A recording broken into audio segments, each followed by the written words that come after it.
Hello friends, आप सभी का स्वागत है हमारे यूट्यूब चैनल बीजार्ट क्लासेस पर।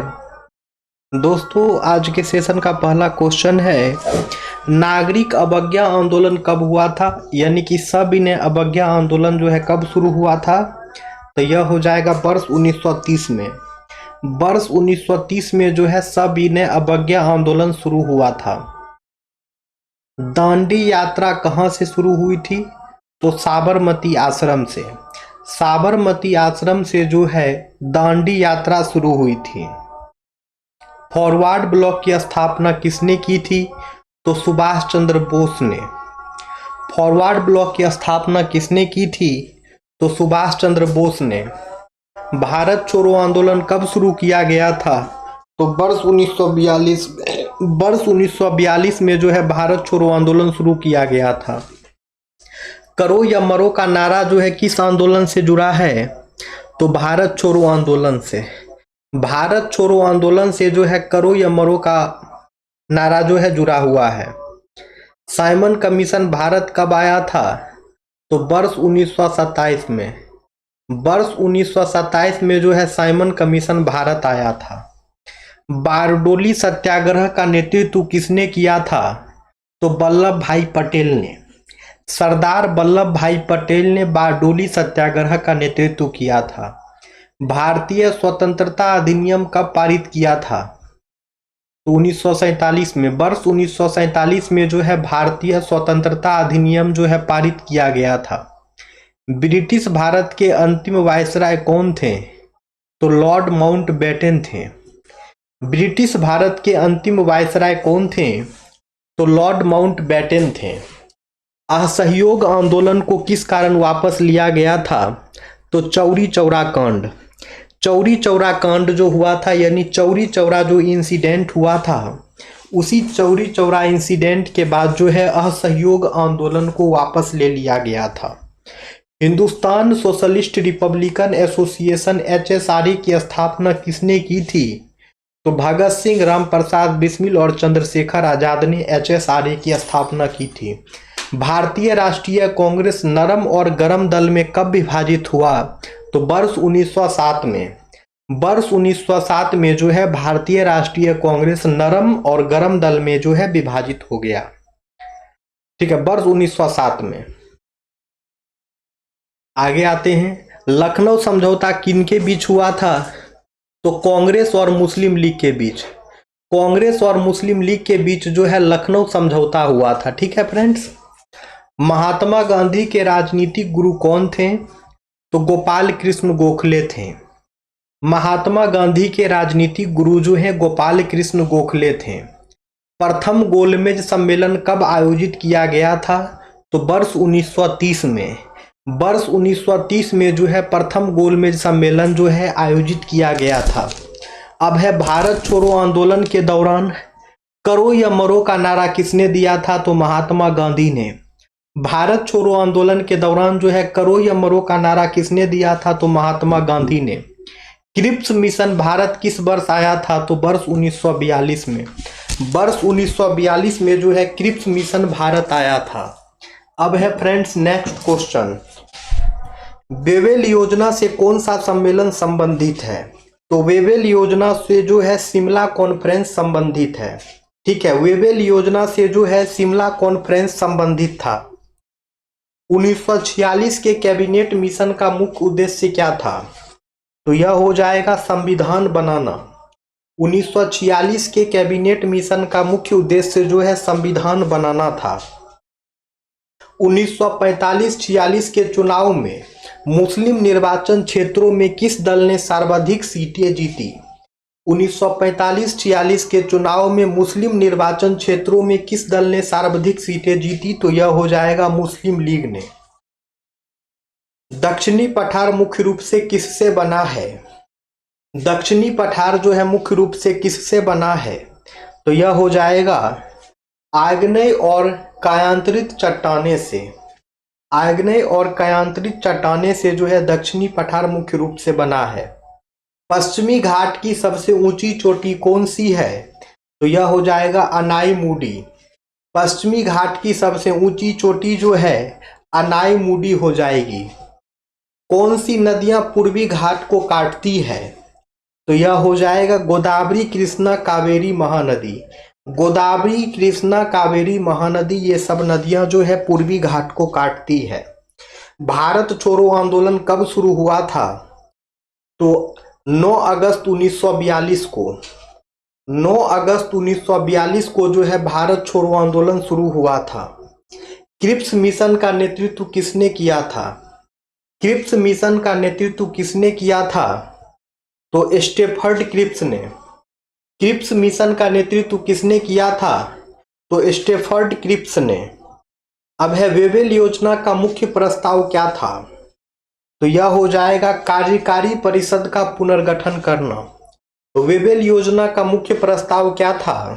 तो कार्यकारी परिषद का पुनर्गठन करना। कैबिनेट मिशन ने किस मांग को अस्वीकार किया? तो यह हो जाएगा पाकिस्तान। कैबिनेट मिशन ने पाकिस्तान के मांग को अस्वीकार किया था। 1945-46 के चुनावों के समय ब्रिटेन के प्रधानमंत्री कौन थे? तो क्लेमेंट एटली थे। 1945 से 46 के चुनावों के समय ब्रिटेन के प्रधानमंत्री कौन थे? तो क्लेमेंट एटली थे।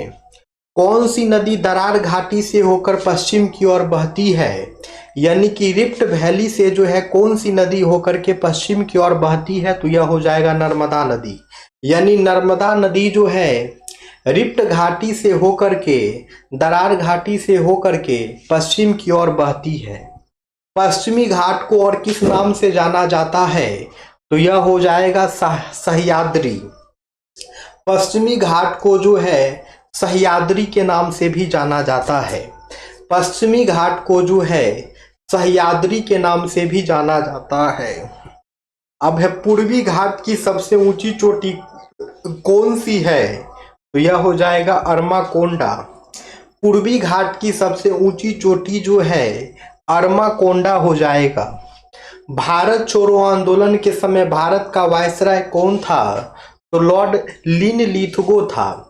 भारत छोड़ो आंदोलन के समय जो है भारत का वायसराय जो है लॉर्ड लिनलिथगो था। वेवेल योजना ने समान प्रतिनिधित्व किसे दिया? तो यह हो जाएगा हिंदू और मुस्लिम। वेवेल योजना ने हिंदू और मुस्लिम दोनों को जो है समान प्रतिनिधित्व दिया था। कैबिनेट मिशन किस ब्रिटिश प्रधानमंत्री द्वारा भेजा गया था? तो यह हो जाएगा क्लेमेंट एटली।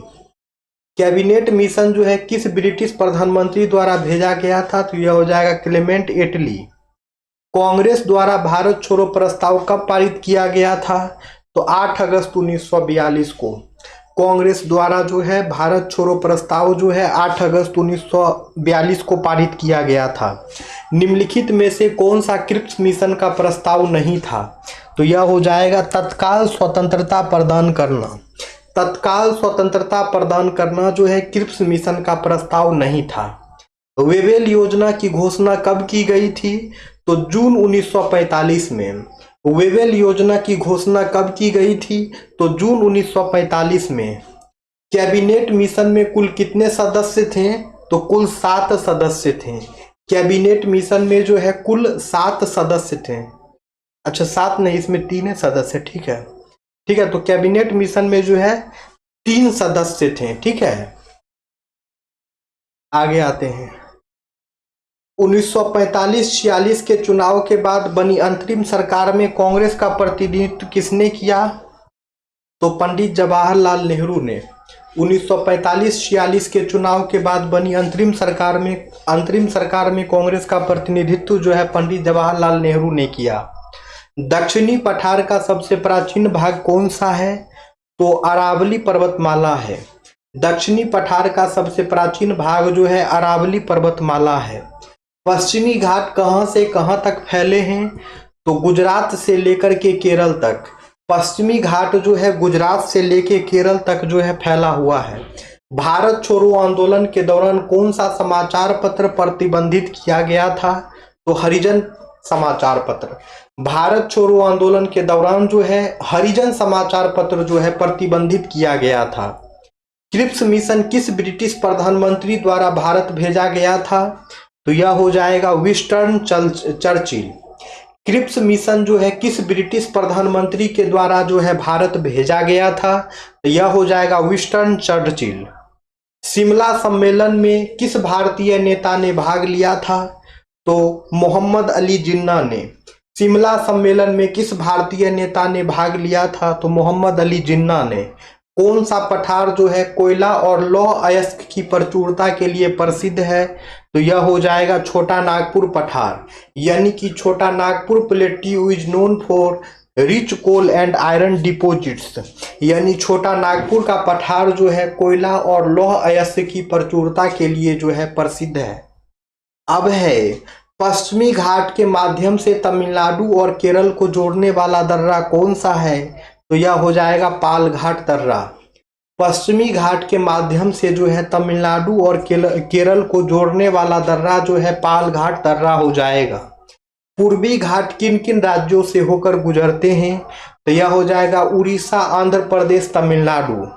पूर्वी घाट जो है उड़ीसा, आंध्र प्रदेश और तमिलनाडु राज्यों से होकर के गुजरती है। बिहार में भारत छोड़ो आंदोलन का नेतृत्व किसने किया था? तो यह हो जाएगा जयप्रकाश नारायण। बिहार में भारत छोड़ो आंदोलन का नेतृत्व किसने किया था? तो यह हो जाएगा जयप्रकाश नारायण। क्रिप्स मिशन ने प्रांतों को कौन सा अधिकार देने का प्रस्ताव रखा था? क्रिप्स मिशन ने प्रांतों को कौन सा अधिकार देने का प्रस्ताव रखा था? तो यह हो जाएगा अलग होने का अधिकार, अलग होने का अधिकार। वेवेल योजना असफल क्यों हुई? तो यह हो जाएगा कांग्रेस लीग विवाद के कारण। कांग्रेस लीग विवाद के कारण जो है वेवेल योजना असफल हुई। कैबिनेट मिशन ने किसकी स्थापना का प्रस्ताव रखा था? तो यह हो जाएगा संविधान सभा। कैबिनेट मिशन ने किसकी स्थापना का प्रस्ताव रखा था? तो यह हो जाएगा संविधान सभा। अब है विक्रम 3201 क्या है? तो यह जो है एक माइक्रो प्रोसेसर है। विक्रम 3201 क्या है? तो यह जो है एक माइक्रो प्रोसेसर है। विक्रम 3201 भारत का पहला देश में निर्मित 32 बीट का डैश प्रोसेसर है। तो 32 बीट का एक RISC 5 प्रोसेसर है। विक्रम 3201 माइक्रो प्रोसेसर किस भारतीय संस्थान ने विकसित किया है? तो IIT मद्रास ने। विक्रम 3201 माइक्रो प्रोसेसर जो है IIT मद्रास विकसित किया है।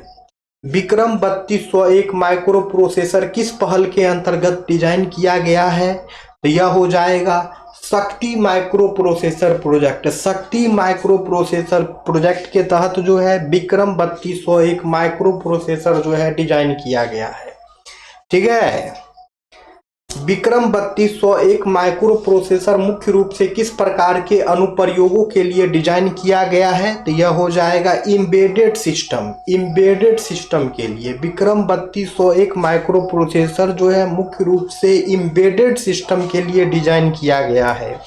विक्रम 3201 की वास्तुकला कितने बीट की है? यानी कि the Vikram 3201 has how many beats of architecture. ठीक है। तो विक्रम 3201 जो है कितने बीट का है? तो यह हो जाएगा 32 बीट का। विक्रम 3201 माइक्रो प्रोसेसर जो है वह 32 बीट का है। विक्रम 3201 माइक्रो प्रोसेसर जो है 32 बीट का है। अब है राज्य जीविका निधि साख सहकारी संघ लिमिटेड का शुभारंभ किसने किया? तो यह हो जाएगा नरेंद्र मोदी। राज्य जीविका निधि साख सहकारी संघ लिमिटेड का शुभारंभ जो है नरेंद्र मोदी के द्वारा किया गया है। राज्य जीविका निधि साख सहकारी संघ लिमिटेड किस मिशन के अंतर्गत शुरू किया गया था? तो यह हो जाएगा राष्ट्रीय ग्रामीण आजीविका मिशन। राज्य जीविका निधि साख सहकारी संघ लिमिटेड किस मिशन के अंतर्गत शुरू किया गया था? तो राष्ट्रीय ग्रामीण आजीविका मिशन। अब है राज्य जीविका निधि साख सहकारी संघ लिमिटेड का मुख्य उद्देश्य क्या है? तो यह हो जाएगा ग्रामीण ऋण और स्वयं सहायता समूहों को मजबूत करना। राज्य जीविका निधि साख सहकारी संघ लिमिटेड का मुख्य उद्देश्य क्या है? तो ग्रामीण ऋण और स्वयं सहायता समूह को मजबूत करना। अब है राज्य जीविका निधि साख सहकारी संघ लिमिटेड किस क्षेत्र से संबंधित है? तो यह हो जाएगा ग्रामीण विकास। राज्य जीविका निधि साख सहकारी संघ लिमिटेड जो है ग्रामीण विकास से संबंधित है। एक क्वेश्चन आप होमवर्क ले लीजिए, ये क्वेश्चन आप लोग का होमवर्क रहा, करंट अफेयर्स का क्वेश्चन है, इसका आंसर जो है कमेंट सेक्शन में कमेंट्स करेंगे। अब हमारी मुलाकात जो है कल के क्लास में होगी। ठीक है फ्रेंड्स, क्लास जो है ये रेगुलर चलती है। वीडियो पसंद आए तो लाइक वाइक करते रहिए दोस्तों।